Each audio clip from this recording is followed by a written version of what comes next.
আৰু 14 বছৰৰ তলৰ ছোৱালীক যি বিয়া কৰাইছিলে বা বাচ্চা হৈছে তেওঁলোকক পস্কো এক্টত ধৰিব। গতিকে হেতুৰ কাৰাদণ্ড। Hello friends, welcome to my channel. You're watching Legal Update Cases. This is Advocate Ani Deori. तो आज का हमारा टॉपिक होगा पॉक्सो के बारे में। इससे पहले मैंने एक वीडियो डाला था पॉक्सो के बारे में, जो कि शॉर्ट वीडियो था। तो उस वीडियो में मैंने कहा था कि मैं पॉक्सो के बारे में डिटेल में बताऊंगा। तो आज का जो टॉपिक होगा वो डिटेल में होगा, क्योंकि रिसेंटली आसाम गवर्नमेंट ने पॉक्सो कनेक्शन केस में बहुत सारा पर्सन लोग को अरेस्ट कर रहा है। तो उनका जो अरेस्ट करना है वो एज पर रूल्स के हिसाब से गवर्नमेंट क्या सोचा है उनके बारे में मैं नहीं जाऊंगा। तो एक लॉ होता है, एक सोसाइटी होता है। तो एज एडवोकेट हम लॉ के हिसाब से बात करेंगे। तो आसाम गवर्नमेंट क्या कर रहा है क्या नहीं कर रहा है उसके बारे में मैं कुछ नहीं बताऊंगा, लेकिन आपका क्या राइट है और पॉक्सो केस में आप इन्वॉल्वमेंट होगा या नहीं होगा, ये सब मैं डिस्कशन आज इस वीडियो में करूंगा। उससे पहले आप आसाम का जो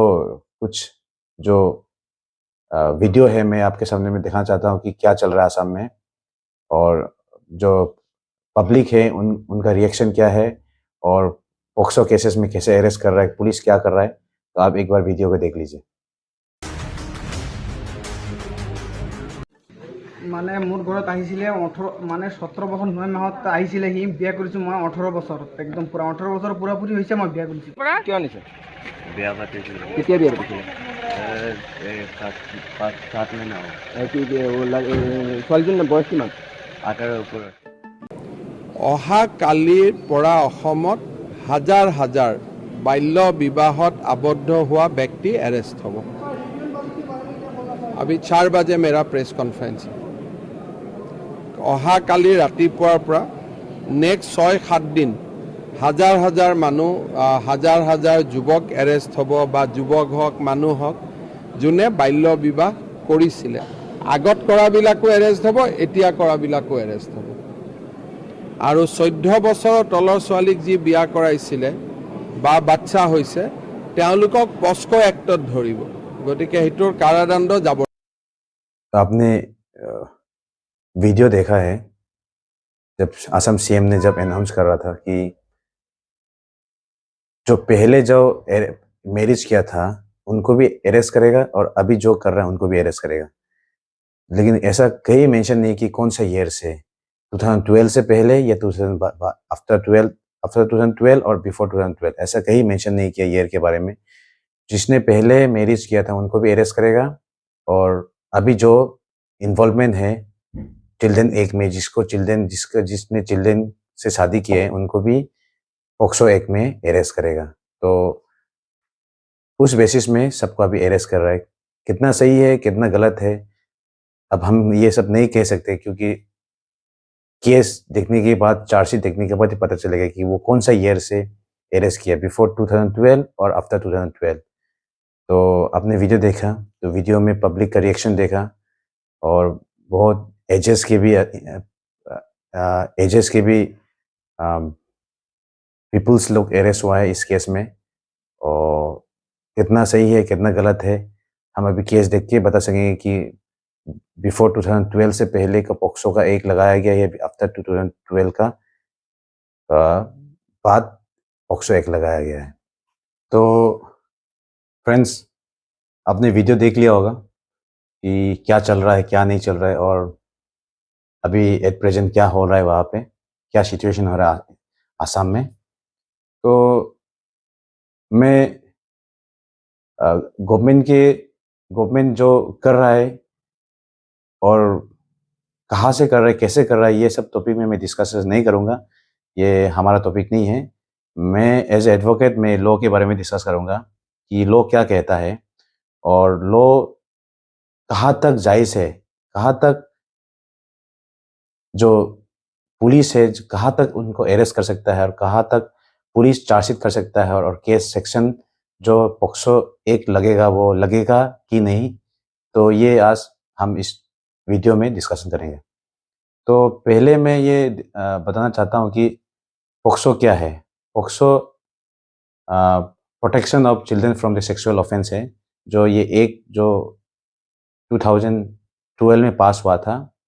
पार्लियामेंट ने बहुत सोच समझ के ये पास किया, क्योंकि बहुत सारा माइनर्स के साथ में बहुत गलत गलत कुछ ऑफेंस हो रहा था। तो गवर्नमेंट ने ये पास किया है कि कोई भी अगर माइनर जो बिलो 18 ईयर्स के साथ कोई भी गलत करता है, ऑफेंस करता है, तो उनको स्ट्रिक्टली पनिशमेंट देना चाहिए, क्योंकि दोबारा वो सोसाइटी में ऐसा क्राइम ना करे। तो इसीलिए ये स्पेशली चिल्ड्रन प्रोटेक्शन एक इसीलिए बनाया है कि गलती से भी या जानबूझ के भी ऐसा केस में ना इन्वॉल्व हो कोई भी। और इसका सज़ा 7 ईयर्स एबव होता है, 5 ईयर्स एबव होता है, 3 ईयर्स एबव होता है, और 10 ईयर्स एबव होता है, और ज़्यादा से ज़्यादा कन्विक्शन होने का चांस रहता है, क्योंकि एक विक्टिम का स्टेटमेंट ही काफ़ी होता है एक्यूज को कन्विक्शन कराने के लिए। तो ये सब ऑफेंस से आप बच के रहिए। तो अभी हम डिस्कशन करेंगे कि आ, अगर हम किसी के साथ गलत करते हैं, अगर पेनिट्रेशन करते हैं, उनके साथ हम गलत कर देते हैं कोई चिल्ड्रन के साथ में, तो ये पॉक्सो एक सेक्शन 3 के अंदर ये डिफाइन किया गया है, और सेक्शन 4 पॉक्सो 1 के अंदर में उसका पनिशमेंट है, जो कि 7 ईयर्स का पनिशमेंट है, और ये इट में एक्सटेंड तो मोर भी हो सकता है, ज़्यादा भी हो सकता है, तो और फाइन लगेगा। तो ये सेक्शन 4 जो है पनिशमेंट है, और सेक्शन 3 जो अगर कोई पेनिट्रेशन किया है, कोई उनका वेजिना को यूज़ किया है, अगर एनस में भी गलत कुछ काम किया है चिल्ड्रन के साथ में, कोई भी इंसान, कोई ह्यूमन बीइंग, तो सेक्शन 4 के अंदर में उनको पनिशमेंट होगा 7 ईयर्स और एबव भी हो सकता है, और फाइन लगेगा। और अगर किसी ने कोई चिल्ड्रन के साथ में इंटेंशनली, बैड इंटेंशनली अगर उसने किसी को टच किया, उसका पर्सनल बॉडी को अगर कोई हार्म करता है और टच करता है, छूता है, तो वो सेक्शन 8 के अंदर में आएगा, और इसका पनिशमेंट होगा आपका 3 ईयर्स, और ये एक्सटेंड भी हो सकता है, 5 ईयर्स भी हो सकता है, और फाइन भी होगा।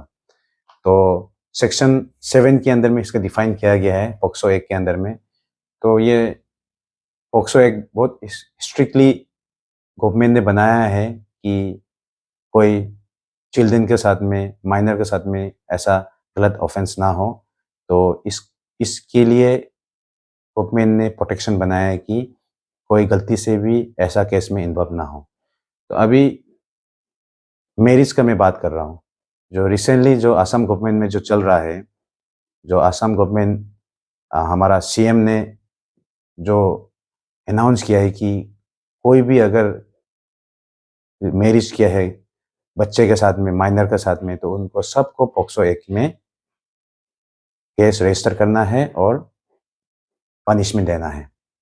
तो आसाम गवर्नमेंट जो कर रहा है वो गलत कर रहा है या सही कर रहा है, ये सब मैं नहीं कहूँगा, क्योंकि शायद वो लॉ के हिसाब से कर रहा है। एक लॉ होता है, एक सोसाइटी होता है। अगर हम सोसाइटी को सोचेंगे तो लॉ को बंद करना पड़ेगा, अगर लॉ को बंद करूँगा तो फिर सोसाइटी को देखना पड़ेगा। तो हमें सब कुछ जो भी करता है एज पर कॉन्स्टिट्यूशन, लॉ का हिसाब से हमें चलना पड़ेगा कि लॉ कहाँ तक सही है। क्या लॉ ऐसा करने को कह रहा है कि किसी को भी अरेस्ट कर लीजिए पॉक्सो एक्ट में जो भी इन्वॉल्वमेंट हुआ है, ये सब लॉ कह रहा है या कह नहीं रहा है, एज ए एडवोकेट मैं आज डिस्कशन करूँगा। तो जो 2000 2012 में, बिफोर 2012 जिसने भी ऐसा ऑफेंस किया है, या किसी ने कोई माइनर के साथ, चिल्ड्रन के साथ अगर शादी भी किया है, मैरिज भी किया है, तो ये पॉक्सो एक अट्रैक्ट होगा कि नहीं होगा। तो मेरा ये कहना है कि सेक्शन 3, 4 या 8 को ऐसे डिफाइन नहीं करता है कि 2012 का अंदर में जिसने भी कोई ऑफेंस किया है, चिल्ड्रन के साथ शादी किया है, तो वो इस सेक्शन के अंदर में अट्रैक्ट होगा कि नहीं होगा। तो मेरा ये कहना है, जिसने जिसने भी 2012 से पहले, बिफोर 2012 से जिसने भी माइनर के साथ, चिल्ड्रन के साथ अगर शादी भी किया है, मैरिज भी किया है, तो वो अट्रैक्ट नहीं होगा, ये गलत होगा।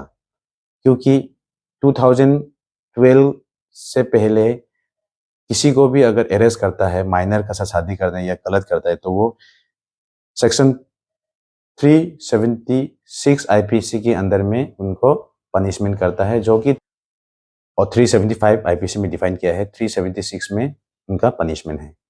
तो 2012 से जिसने भी कुछ भी ऐसा ऑफेंस किया है, तो ये पॉक्सो एक्ट में अट्रैक्ट नहीं होगा, पॉक्सो एक्ट इस केस में नहीं आएगा। आप बुक खोल के देख सकते हैं, आईपीसी बुक और पॉक्सो एक्ट। तो पॉक्सो एक्ट ओनली 2012 के बाद जिसने भी ऑफेंस किया है उनके लिए ही ये है।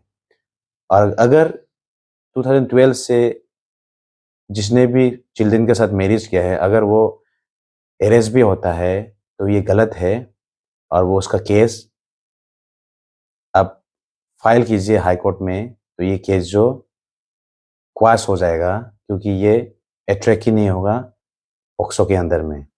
और जो 376 आईपीसी है वो भी अट्रैक्ट नहीं होगा, क्योंकि वो डिले हो चुका है। अगर रिसेंटली, अगर एट प्रेजेंट जो भी क्राइम होता है, अगर उस समय में अगर केस फाइल करते तब ये केस चार्जशीट चलेगा, ट्रायल चलेगा, आइदर कन्विक्शन होगा या एक्विटल होगा। लेकिन 2012 बिफोर 2012 से जो भी अगर सेक्शन लगता है वो अट्रैक्ट नहीं होगा। तो पॉक्सो 2012 से पहले जिसने भी पॉक्सो एक चार्ज कर रहा है किसी को भी, तो वो पॉक्सो एक अट्रैक्ट नहीं होता है। अगर 2012 के बाद अगर किसी ने ऐसा क्राइम किया है, तो वो एज पर द लॉ वो पॉक्सो एक्ट के अंदर आएगा। लेकिन मेरा यही सजेशन रहेगा कि 2012 में अगर किसी ने या 2013 में किसी ने पॉक्सो एक्ट में किसी ने मैरिज भी कर लिया, तो ये एक अननेसेसरी हरेसमेंट होगा, टाइम वेस्ट होगा, क्योंकि कन्विक्शन होने वाला नहीं है। क्योंकि प्रोसिक्यूशन विटनेस सब उनका रिलेटिव्स ही होगा और विक्टिम में उनका वाइफ होगा, तो वो कोर्ट में जाके कल को हॉस्टाइल ही हो जाएगा और कन्फेशन स्टेटमेंट तो वो देगा नहीं। तो अननेसेसरी एक टाइम वेस्ट है और कन्विक्शन तो 100% होगा नहीं। डिफेंस काउंसिल को भी, लॉयर को भी केस करने में आसान होगा, ईजी होगा और आराम से वो एक्विटल हो जाएगा। तो अगर केस को स्ट्रॉन्ग करना है, तो एट प्रेजेंट जिसने भी ऐसा क्राइम में इन्वॉल्व होता है, अगर उसका पेरेंट्स अगर कंप्लेन फाइल करता है, तो इन्वेस्टिगेशन ऑफिसर को भी इजी रहता है कि केस करने के लिए, उनको भी कुछ सीखने को मिलता है और वो उनका केस स्ट्रॉन्ग होगा और वो अच्छा केस बना के वो चार्जशीट फाइल कर सकता है कोर्ट में, तो वो कन्विक्शन होने का 100% चांस रहता है। लेकिन अगर 2012, 13 में या 14 में, क्योंकि 10 ईयर्स का डिफरेंस हो चुका है, 9 ईयर्स 10 ईयर्स का डिफरेंस हो चुका है, तो मेरे ख्याल से इस केस इतना स्ट्रॉन्ग नहीं होगा। ये एक समय का वेस्ट होगा और कन्विक्शन होने का ज़्यादा चांस नहीं है, क्योंकि हम विटनेसेस, प्रोसिक्यूशन जितना विटनेस बनाएगा आया, ये सब आपका उनका फैमिली रिलेटिव्स ही होगा, गार्जियन ही होगा। तो मेरा आज का यही टॉपिक था कि पॉक्सो एक्ट में इन्वॉल्व ना होने से ठीक है। पॉक्सो एक्ट स्पेशली एक चिल्ड्रन प्रोटेक्शन के लिए बनाया गया है। अगर किसने 2012 से पहले अगर किसी ने गलती से भी मैरिज कर दिया माइनर के साथ में, तो वो पॉक्सो एक्ट अट्रैक्ट नहीं होगा। 376 भी अट्रैक्ट नहीं होगी, क्योंकि डिले हो चुका है, डिले का रीजन देना पड़ेगा और ये ट्रायल में भी जाएगा, तो ये 100% एक्विटल होने का चांस रहेगा। अगर 2012 में भी, आफ्टर 2012 के बाद अगर किसी ने ऑफेंस किया है, तो ये पॉक्सो एक्ट में आता है। लेकिन डिले देखा जाएगा कि इतना डिले 2010 का जो मैरिज अगर किसी ने माइनर के साथ कर लिया, तो आप 2023 में क्यों केस रजिस्टर कर रहे हैं? तो ये अननेसेसरी एक टाइम वेस्ट होगा और आयोग को भी एविडेंस देने में तकलीफ होगा। लेकिन अगर 2023 में कोई केस बनता है, अगर कोई कंप्लेंट फाइल करता है, कोई चाइल्ड मैरिज करता है, तो ये इसके लिए आयोग को एक अच्छा केस बनेगा, वो चार्जशीट अच्छा कर सकता है और वो कन्विक्शन होने में 100% शायद प्रूव कर पाएगा वो। तो हमारा आज का यही वीडियो था।